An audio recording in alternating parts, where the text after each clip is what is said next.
full and empty, or rather filling and emptying. The leg is like a spring.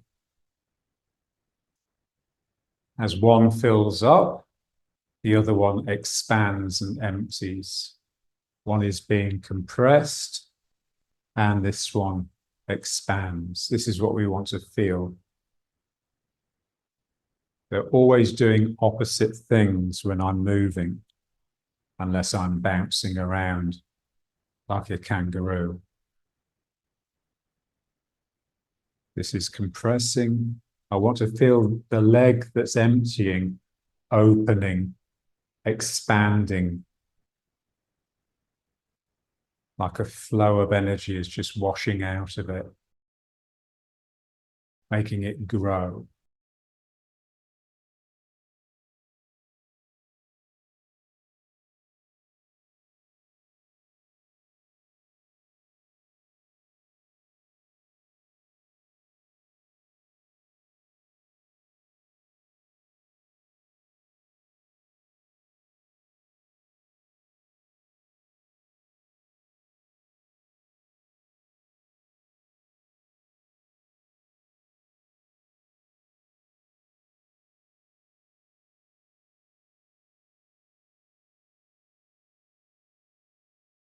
This leg is compressing. This leg is expanding.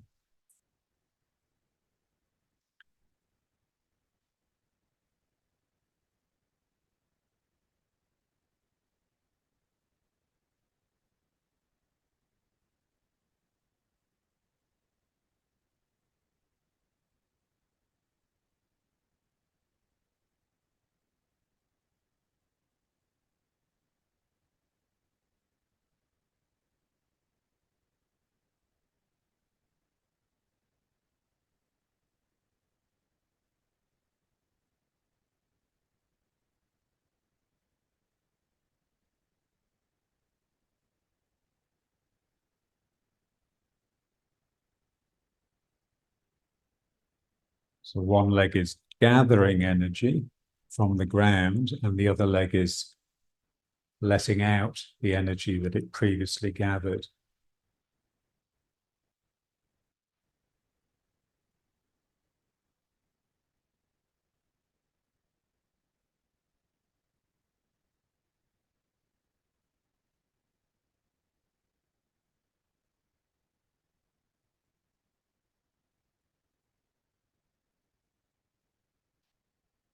One leg is breathing in, and the other leg is breathing out.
And then let's try a bit, just reaching forwards. The same thing. Now there's more of a turn and it's more sort of directed through the arm.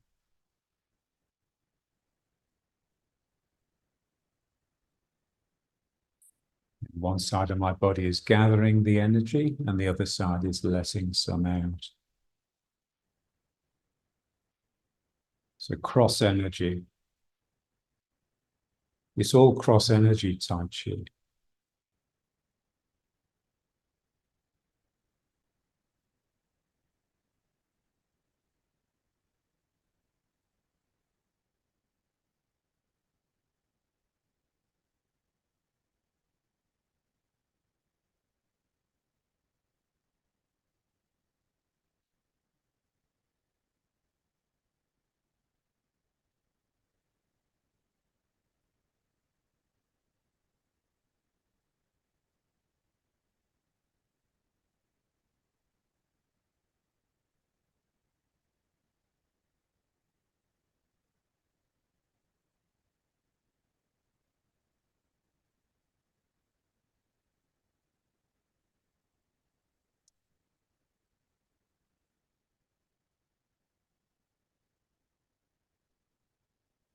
What keeps the machine lively, organic rather than mechanical, is the ability of each of these phases to return, to change into the other phase.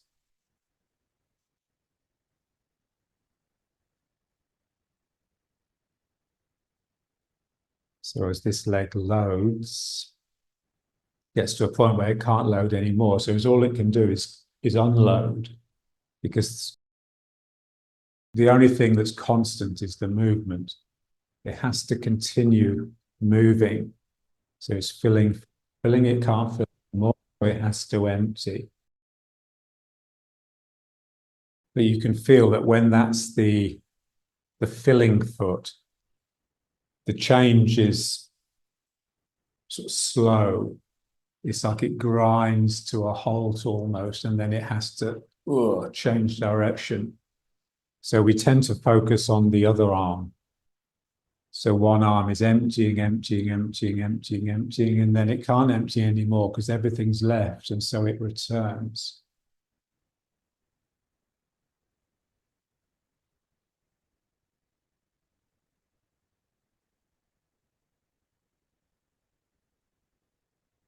So we notice that, we encourage it, but we also feel it. It's that moment of return, something breaks inside you.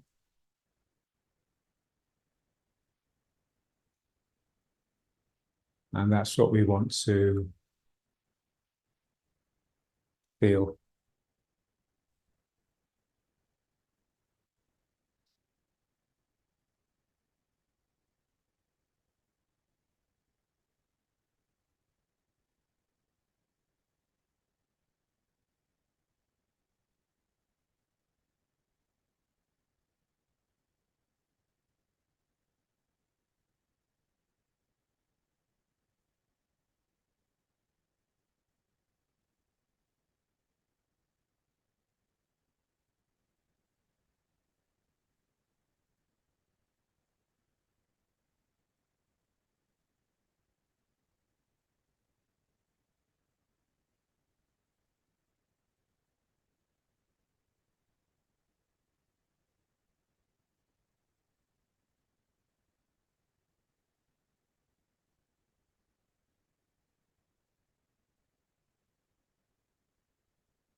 And then just breathing. But it's the same thing. Now it appears that the two phases are alternating. So breathing in, followed by breathing out. So the back contracting to expand the front of my body, my belly contracting to expand the back of my body. But again, the two phases are concurrent. As my back tightens, my front opens. As my front closes, my back opens. So we want this mind that is doing two things at the same time. It's always doing opposites at the same time. Part of my mind needs to be with one phase and part of my mind with the other. This is what makes it difficult. And then my bigger mind that's balancing just has to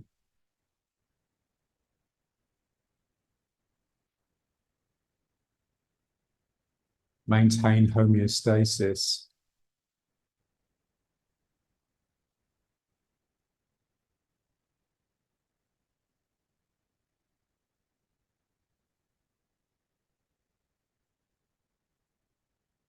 So it feels here, you can feel that everything's tightening up and you're coming into the belly, but also you're expanding out of the back. So always both happening together. Here my belly is expanding, but my back is retracting and tightening up.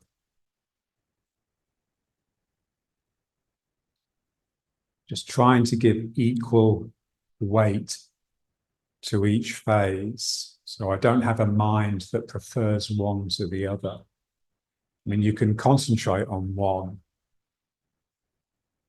in order to eventually right the balance, but there's part of me that has to be maintaining equilibrium in a constantly changing system. And that's difficult.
Okay, so now to riding horse.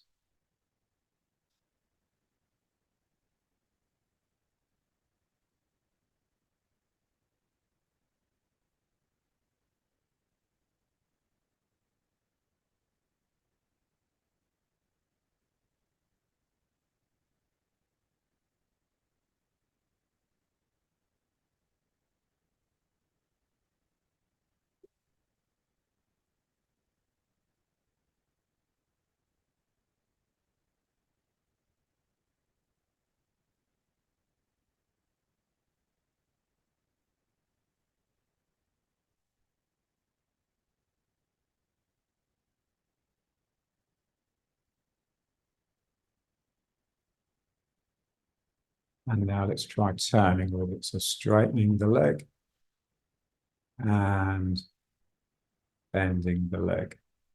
Again, it's full and empty. So this leg is emptying in order to straighten, and then it starts filling to bend.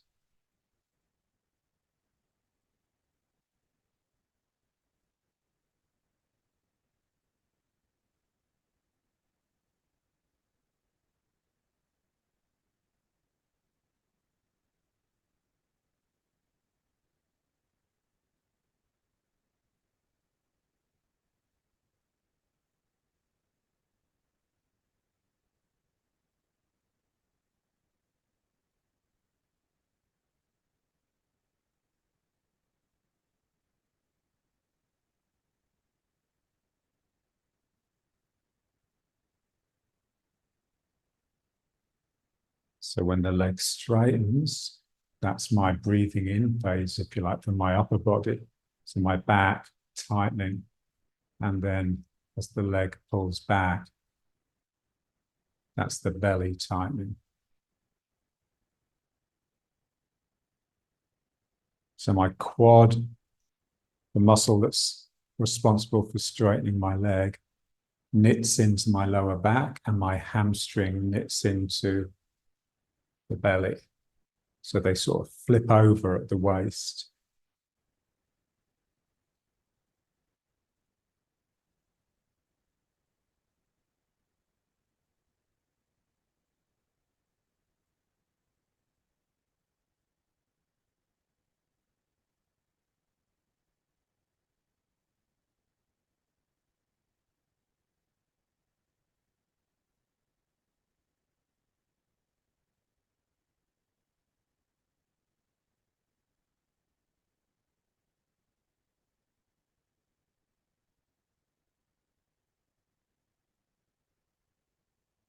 And then continue with it, but try and feel the foot twisting on the ground. So I'm not just straightening my leg in order to turn myself. I'm trying to twist these toes out, and that is producing a turn.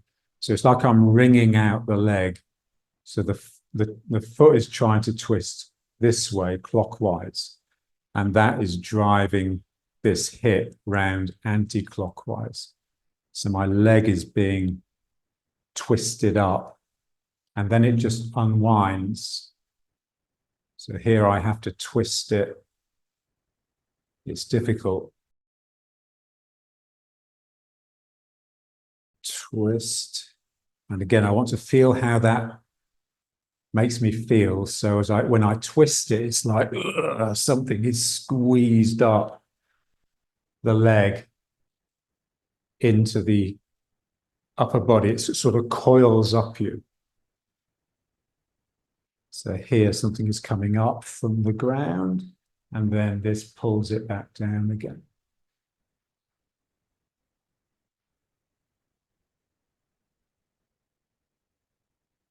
What makes it difficult is that we've been pushing and pulling with the leg for so long. To actually twist it is just more difficult.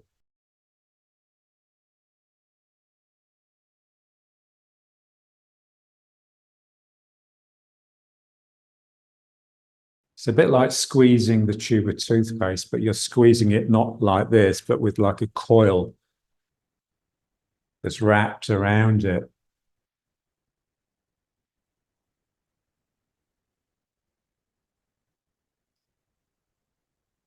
So that coil is extruding something down the leg, but when that interacts with the ground, it coils back up me.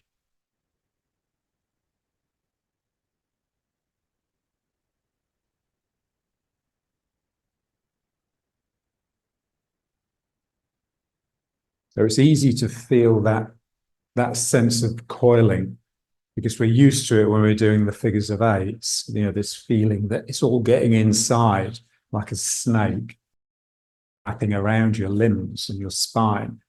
But we're trying to get it from the foot now, from the action of the foot on the ground, and that's just a little bit more difficult. So this foot has to twist the ground that way and then pull back.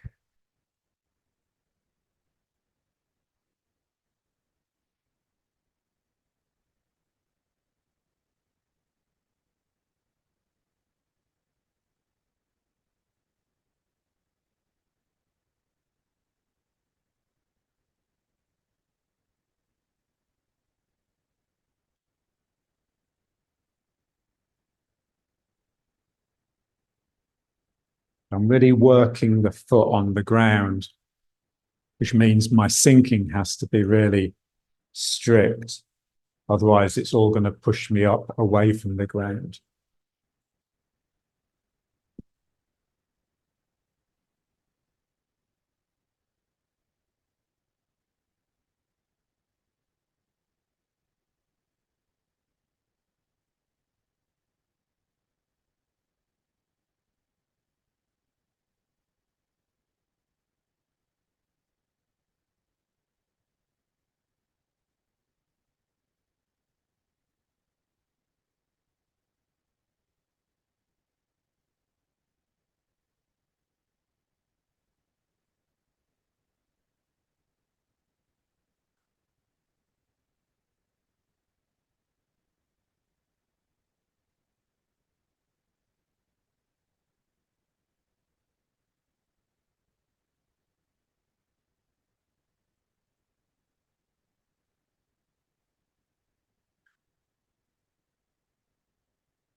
Feel the importance of that thing we worked on last time.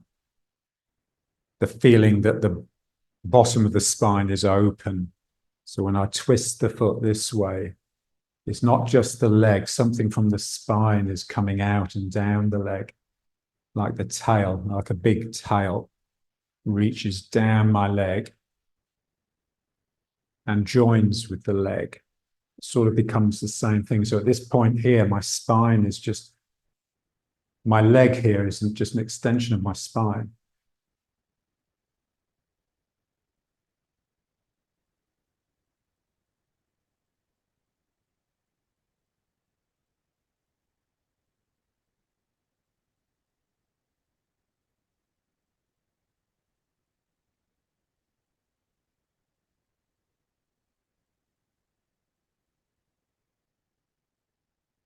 So a real sense that the spine is getting into the ground through that straightening leg.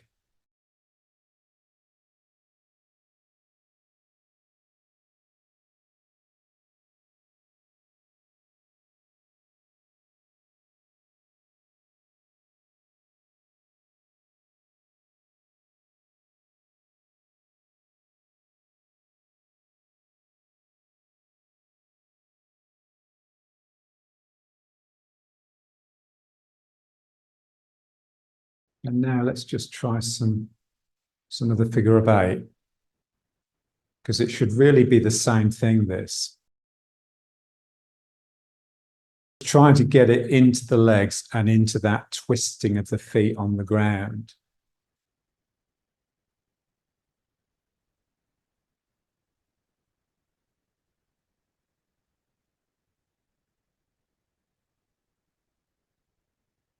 So it's coming from my interaction with the ground, not simply through the legs, but the feet twisting, writhing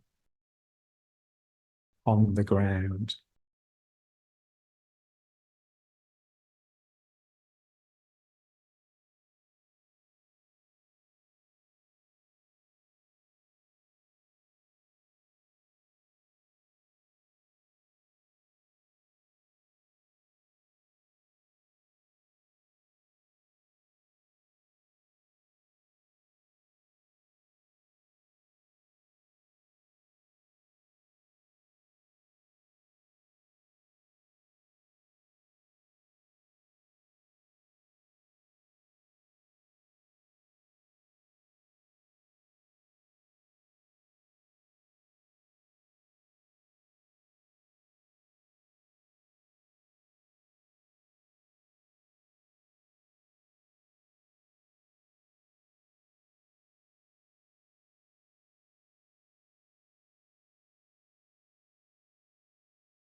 Feeling the coiling in the legs and getting that into the spine as well. So I'm really being wrapped up, I'm being squeezed by these coils that are coming up from the ground.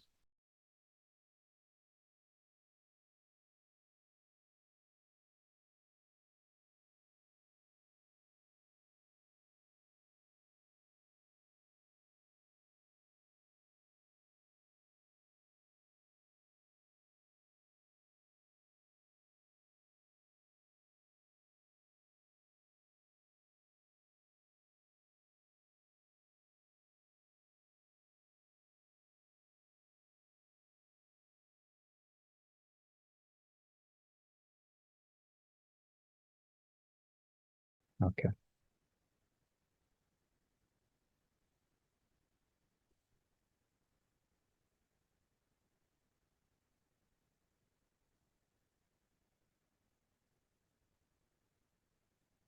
And now let's try a little bit of that one rolling the ball, the three-dimensional yin-yang symbol. But here I'm visualizing it just in front of my dantian.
I have a student, and when we do Tai Chi, she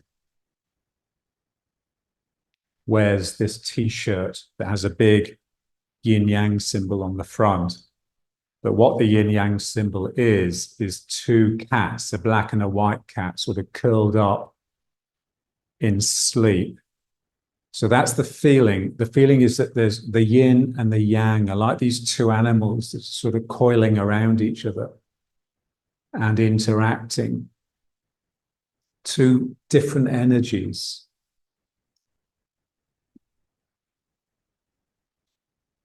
So we have to feel it. It has to stimulate the spirit. It's not simply something I see with my mind. It's the heart mind.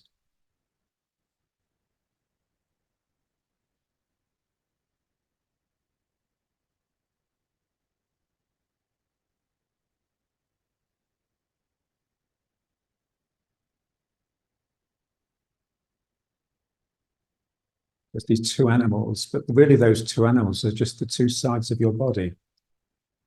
And they're both quite different. This is what we want to feel.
And then let's bring it up to the heart.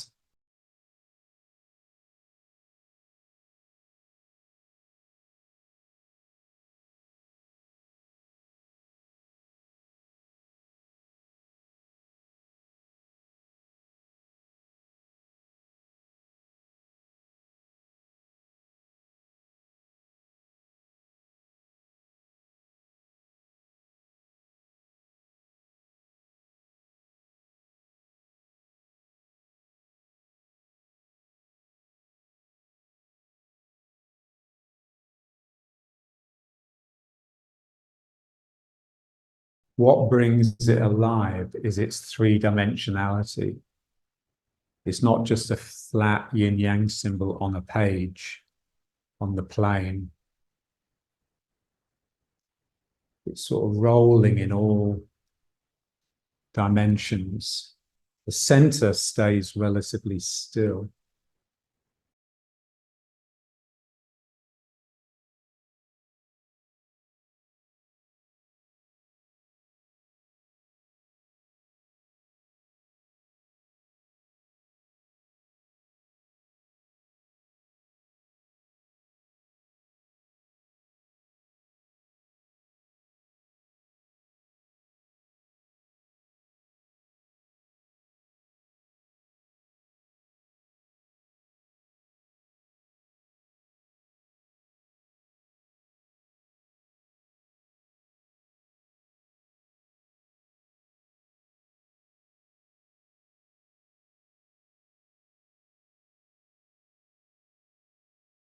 Remember that thing John used to say?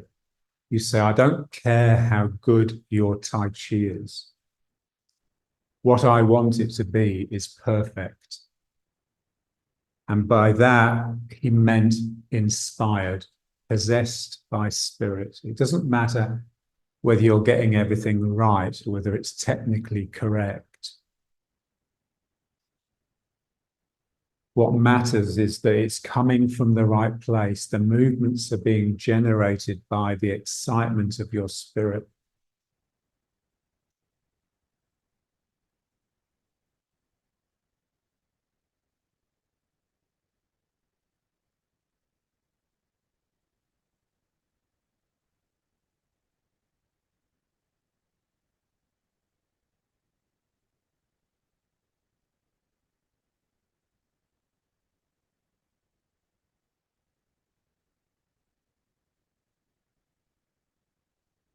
And then up to the head.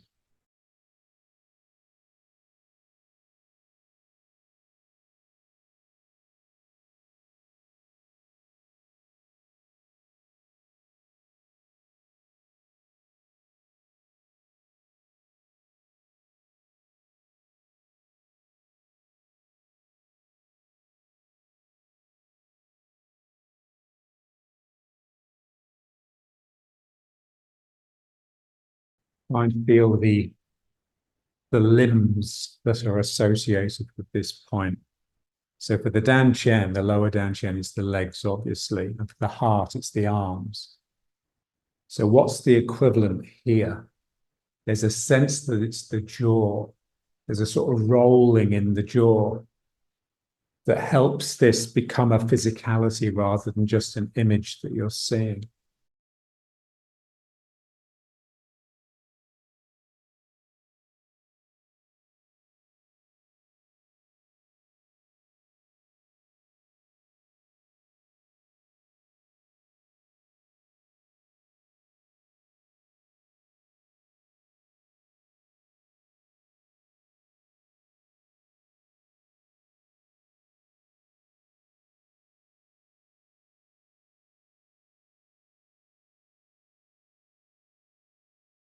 And then just keep it going. But now just two figures of eights enclosed within that sphere.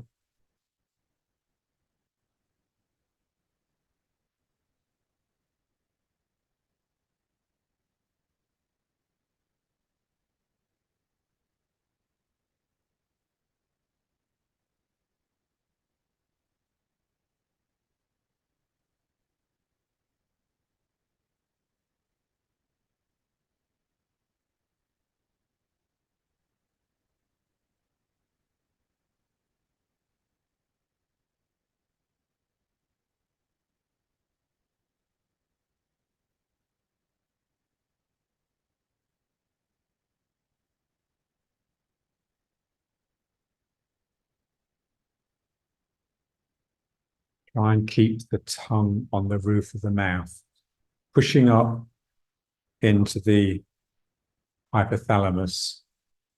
That's the gland that's the hormones from which are largely responsible for maintaining internal equilibrium, homeostasis.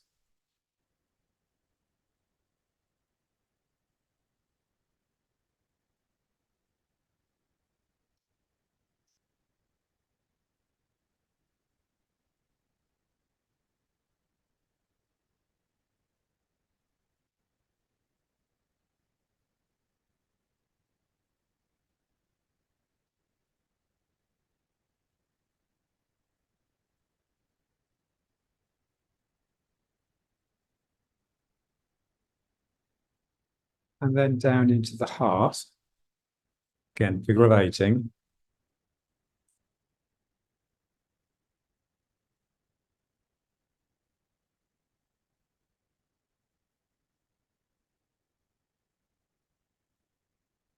We try and get it technically as good as we can to start with, and then we just let the energy take over.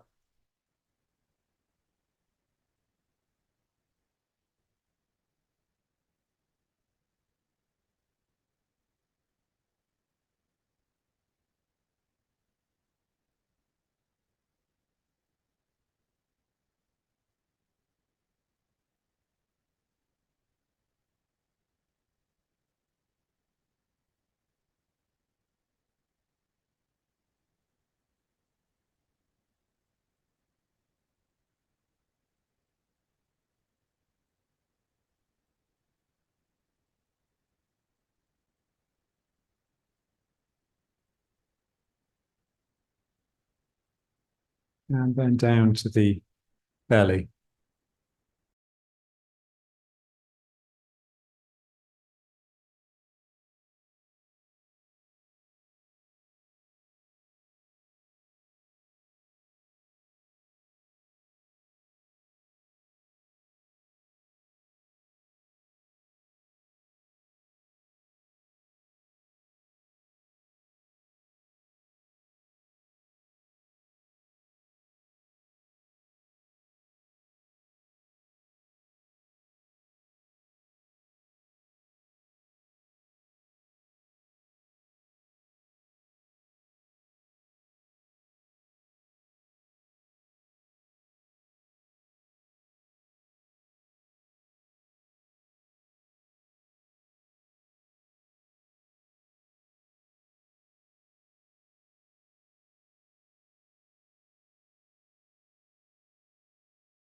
To riding horse.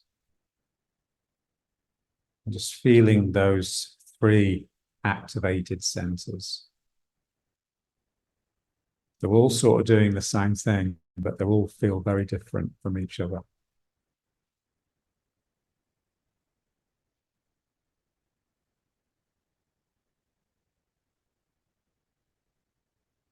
Tip of the tongue on the very roof of the mouth. So the tongue has to be pulled back. So it's difficult to get the tongue in the right place if you're in any way tongue-tied.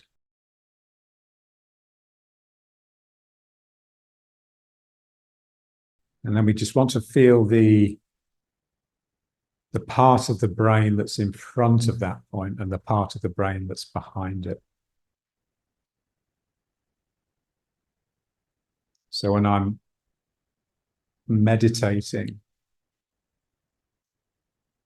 or just doing internal work, then it tends to be the back brain that we're trying to wake up. So we want a sense that that is beginning to rise, which will tend to pull your chin in and give you a sense that you're looking down. So when we're in the right posture with the chin tucked in, we don't want it to feel like it's the heaviness in the front brain that's pulling the head forwards and tipping it down. It's the lightness in the back brain that's lifting up.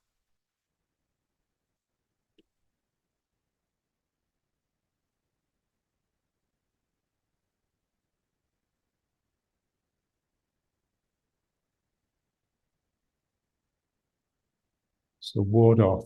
My legs are spreading from my sacrum. My arms are spreading from my back heart. But similarly here, something is spreading out from my back brain.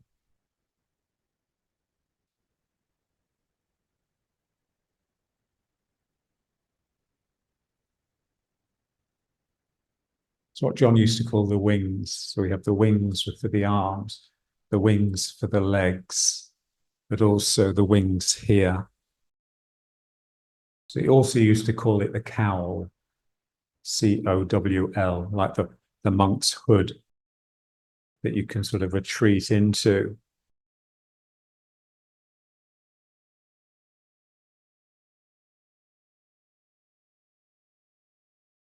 It's the opposite of depression, really. It looks heavy here, but it's not. It's light here.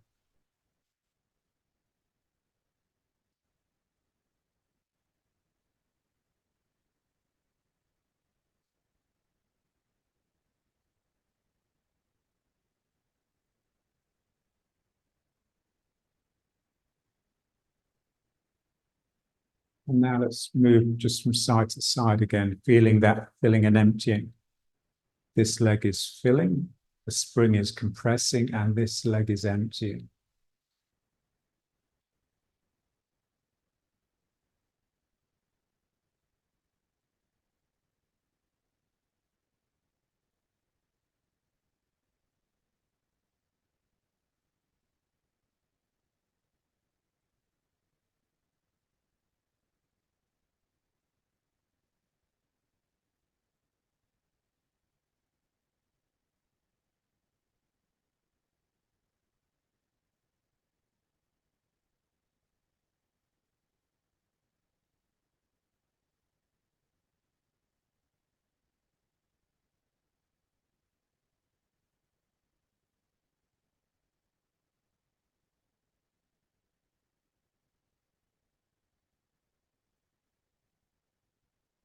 It's that expansion that we want to try and get. It's so difficult because the mind is quite good at imagining. The mind can sort of see what it knows is meant to be happening and convince himself that it is happening. And really, it's not.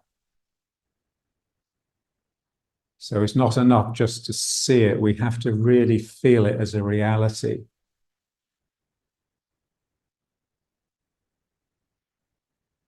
So something here has to relax so that it can just expand into its uncompressed state.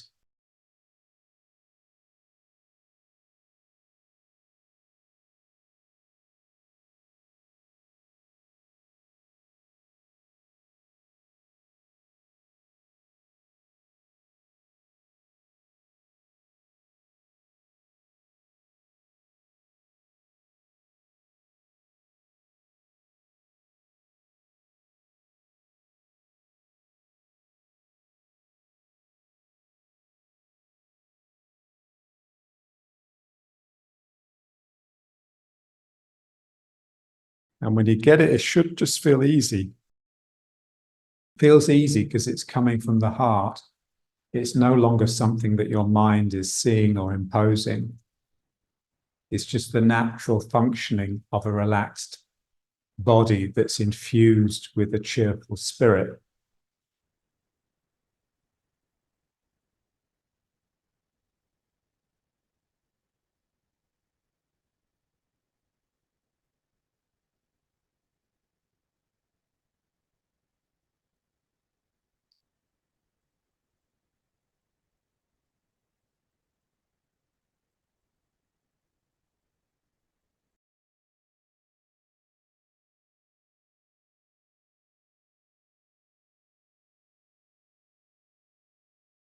And now let's just bring it back. Let's just try a little bit of this one.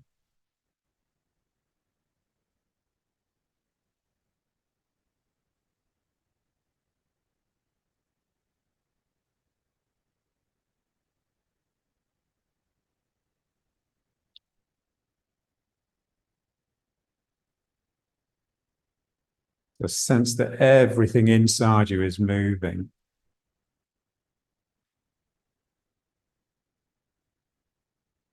But particularly the heart. This action of the legs and the feet is constantly buoying up the heart.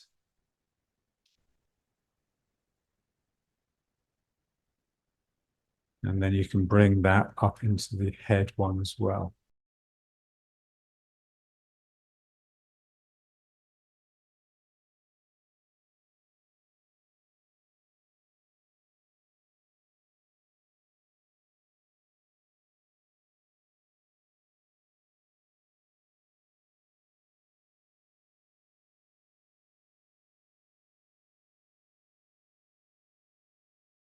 And then just letting it subside.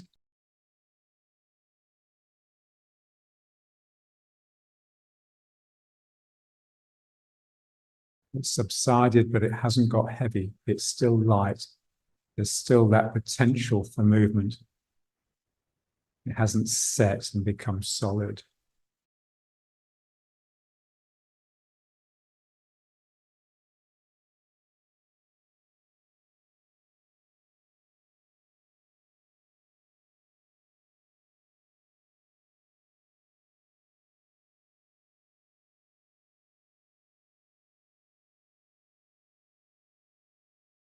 Okay.